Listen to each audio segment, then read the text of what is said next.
On poursuit ce journal sur l'autonomisation de la femme. Bonne nouvelle pour les femmes et communautés cacaoyères de Côte d'Ivoire. Elles verront bientôt leurs conditions de vie améliorées grâce à l'initiative Femmes et communautés cacaoyères de l'organisation canadienne Soko de Vie, lancée récemment par la Société de coopération pour le développement international. Ce programme permettra de former et d'accompagner financièrement plus de 10 000 femmes et hommes bénéficiaires dans les zones cacaoyères du centre, ouest et est de la Côte d'Ivoire. Konena Nourgo et Doumbia Ayuba.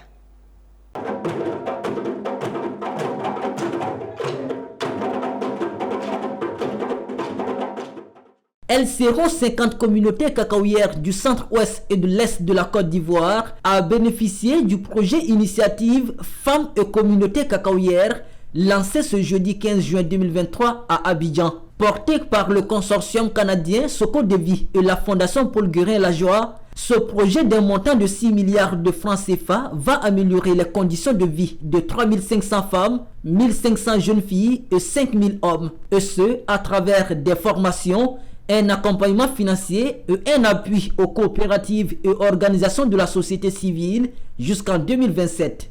Qui est un projet de 5 ans, de 2022 à 2027, financé par Affaires mondiales Canada, donc le gouvernement canadien, ainsi que les entreprises privées cacaoyères et chocolatières.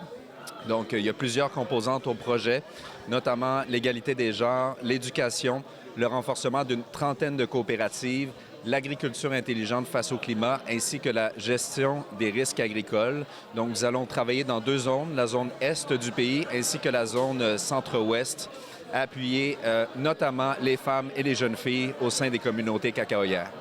Principal bailleur de fonds du projet IFCC, le Canada, à travers son ambassadeur, a rappelé l'objectif de sa politique féministe avec laquelle il entend accompagner l'autonomisation des femmes en zone cacaoyère de Côte d'Ivoire.